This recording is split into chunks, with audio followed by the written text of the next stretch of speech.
So I've made a video on how you could choose kung anong specialty yung dapat mong i-take, lalo na kung confused ka pa. Pero pag nasagot mo na kung anong specialization ang gusto mo, next question that comes to mind would be, saan? I'm Doc Junjie, ang tropa mong residente, and in this video, let's talk about the pros and cons of doing your residency in a private versus a government hospital. By the way, this video is suggested by Nicole Angelique Corpus, so shout out to you. Let's talk private hospitals muna. On my estimate, there are more private hospitals than government hospitals that are offering residency programs. Now, one of the advantages of doing residency at a private institution is that most of the time, the consultants are more hands-on sa mga residente nila sa private. Why? Because the patients na handle mo sa private hospitals are the private patients of these consultants. These patients are the responsibility of those consultants, no? Hindi lang sila like naka-watch over sa residents on how they manage the patients. Sa private, patients talaga nila yon. They manage those patients, and as residents, pwede kang mag-suggest ng management kung may gusto kang ipagawa. Yes ma'am, ang plan sana namin was to repeat na lang kami CBC on the third day of antibiotics, if that's okay with you. Okay. Yes po. Yes ma'am, okay. Thank you po. Or, you learn by observing how the consultants manage their patients. You go with them habang nagra-rounds, or kapag ka may OR sila, syempre, assist ka doon. And minsan, nagtuturo sila sa'yo, ano mga nakikita nila, ano yung mga babantayan mo, bakit mo babantayan yon. From a skills perspective naman, guided ka on how to do those skills, and makikita mo from them yung mga galawan na pawang professional lamang ang nakakaalam. Now, before I talk about how it is sa public hospitals, I would like to be clear that I did not train in a public hospital, and that everything that I say here in this video is from what I've gathered from my friends and other colleagues na sa public hospital nag-residency. Now, when it comes to government hospitals, an advantage here is that you get to manage your own patients. Hands-on ka. Yes, you're still somewhat guided by your consultants, but to a way lesser degree compared to private hospitals. As far as I know, sa public, patients are managed by teams. Like, isang team, may first year, may second year, blah, blah, blah. And may pinaka-senior resident, and that senior resident is the one who calls the shots. Siya din yung in contact with the consultant if need nila ng guidance. Of course, kahit sa government, meron pa din namang mga case presentations, exams, lectures, quizzes, etc. Same as sa private institutions. Basically, when it comes to handling patients, the main difference is that sa private, hands-on yung mga consultants sa patients nila, and you get to observe them talaga and how they do their practice and how they do their thing. Sa government naman, you have a lot of freedom on how to handle your patients kasi diskarte mo or ng team nyo na kung paano nyo pagagalingin yung pasyente. Sa government, ikaw as the resident ang hands-on sa pasyente mo. Some people say na the rule of thumb here is that pag cutting specialty ka like GS, ENT, Ortho, OB, in a way, sa public ka mag-residency. Pag mga clinical specialty naman like IM, Pedia, FM, sa private ka mag-residency. This line of thinking is because sa mga clinical specialties, mas maganda na guided ka on how to manage diseases, ma-observe mo kung kailan dapat magpalit ng antibiotics, kailan magpaparipit CBC dapat, ilan yung target mo na heart rate, mga ganun. Once na makita mo na yon, that's in your head na eh. Naturuan ka na ng tama from the consultant mismo. Sa mga cutting specialties naman, these specialties require skill, and you only learn skill through repetition. Di ka matututo mag-appendectomy pag nagbabasa ka lang ng book. Memorize mo yung steps, pero actually doing the skill, that's a different story. Kaya they say na mas okay sa public when it comes to cutting kasi ikaw mismo yung gagawa ng skill. Hindi ka lang mag-observe sa consultant mo. And obviously, mas maraming patients ang nagpapa-opera sa public kasi syempre mas mahal sa private. So mas maraming chances to do certain skills. Now my guide question here is, saan ka sa tingin mo mas magta-thrive as a resident? Do you think na mas magaling kang doktor kung ikaw mismo yung hahawak talaga? Decision mo talaga lahat, pero in a way, you're learning on your own.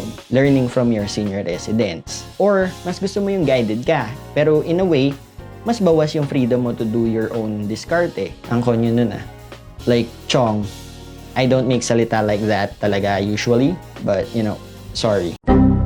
Now, speaking of dami ng patients, siguro naman kung di ka kahapon lang pinanganak, alam mong mas maraming pasyente sa government hospitals. As in, marami. Like, gamit na gamit yung katawan mo sa government, paps. Laspag, in a way. Pag pumunta ang pasyente sa public hospitals, most likely they've tried na sa private and hindi nila kaya doon. So, yun talaga yung last choice nila. This can be an advantage and also a disadvantage. Advantage kasi, syempre, more patients, more learning, dami mong makikitang cases. And the disadvantage is, wasak ka talaga. Lalo kung junior ka pa lang, toxic is not a duty. It's a lifestyle na. Now, my second guide question to you guys is, ilang patients ba ang dapat mong makita para matutunan mo yung isang sakit? Kailangan mo ba makakita ng 1,000 cases ng UTI para matutunan kung ano ang itsura ng UTI at paano i-manage ang UTI? Or kailangan mo lang ng 10, then move on to another disease? That's up to you. Depende on your learning style. Now, let's talk about compensation. Kaching, kaching, kaching! A resident sa private institution earns around 20 to 30,000 pesos a month. That's it. Sarado yon. Walang dagdag, walang 13th month pay, walang overtime pay, walang holiday bonus, walang PhilHealth sharing, and bawal ka mag-moonlight kahit off ka pa. Yun na yun. Kung ilang years yung training mo, yun na yun. Kung ilang years yung training mo, that's your salary. Bawi ka na lang pag consultant ka na. Sobrang taas na nun pag nakakita ka ng private institution na 30,000 a month ang sweldo mo. Sobrang baba in comparison to how much we work. Like, we work 30-hour shifts every 3 days. Minsan, nurses earn more than residents sa mga private kasi nurses may holiday, may overtime yung iba, may hazard yung iba. Bakit? Kasi as a resident in a private institution, di ka considered as an employee. What? Shocking, di ba? Yes. You're not considered an employee. You are considered as a trainee. Kaya sinasabi nila na bawal yung more than 24 hours duty, blah, blah, blah. Yes, bawal. Para sa mga employee. Like nurses, medtechs, etc. Pero para sa mga residents, ibang kwento yon. Now sa government naman, malaki talaga yung sweldo mo pag resident ka. Minsan umaabot ng 50 to 60,000 a month with benefits pa as far as I know. I'm talking about monetary benefits. But sa government, very limited ang slot. So agawan talaga sa mga hospital na yan for residency. Pera Pero consider this. Sobrang dami ng pasyente sa public. Mostly understaffed sila sa mga nurses, medtechs, and other positions. So, as a resident, madami kang gagawin na di nasakop ng training mo. Yes, more learnings, pero I just had to point that out. You decide if okay sa'yo yung ganong setup. Residents from public institutions earn up to 3 times more than those who train sa private. 3 times. Pero I think their pagod is also 3 times more than those who train in private institutions. So my guide question here is, walang pera pero pagod o may pera pero pagod na pagod? Now here's the last thing that I want you to consider when choosing kung saan ka magre-residency. Balance. Balance ba yung training and studies dun sa hospital na a-applyan mo? Or is it patient heavy? Then wala ka ng time mag-aral? Kasi di ka naman nandun para lang magpasyente. You're in training. And yes, kailangan mo ng skills, pero kailangan mo din magbasa. Or baka naman sobrang dami mong time mag-aral and magbasa, wala ka namang pasyente or kulang. Malalaman mo yan kung yung mga senior residents ng department na applyan mo is naghahabol pa rin ng cases. Like if it's a fairly common case, tapos naghahabol pa din sila kahit pag-graduate na sila, then baka kulang yung cases dun sa hospital na yon. Kasi hindi naman pwedeng basa ka lang ng basa kahit pa clinical yung specialty na kukuhanin mo. Kailangan mo rin makita yung pasyente. These are just some guide questions para maitanong mo sa sarili mo when deciding kung saan ka magre-residency. Kasi big decision yan eh. Matagalan yan. And di naman pwedeng quit ka ng quit.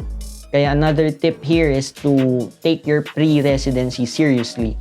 Your pre-residency period should not only be them evaluating you, but also evaluate mo din yung experience mo sa kanila, sa hospital nila. Okay ka ba sa ganitong setup for years to come? Will I thrive in this system? Those are just some questions. And also, kung may ibang question ka pa about residency, check out these videos on the screen. Baka may mas may tulong pa ako sa'yo. I'll see you on those vids. Bye guys!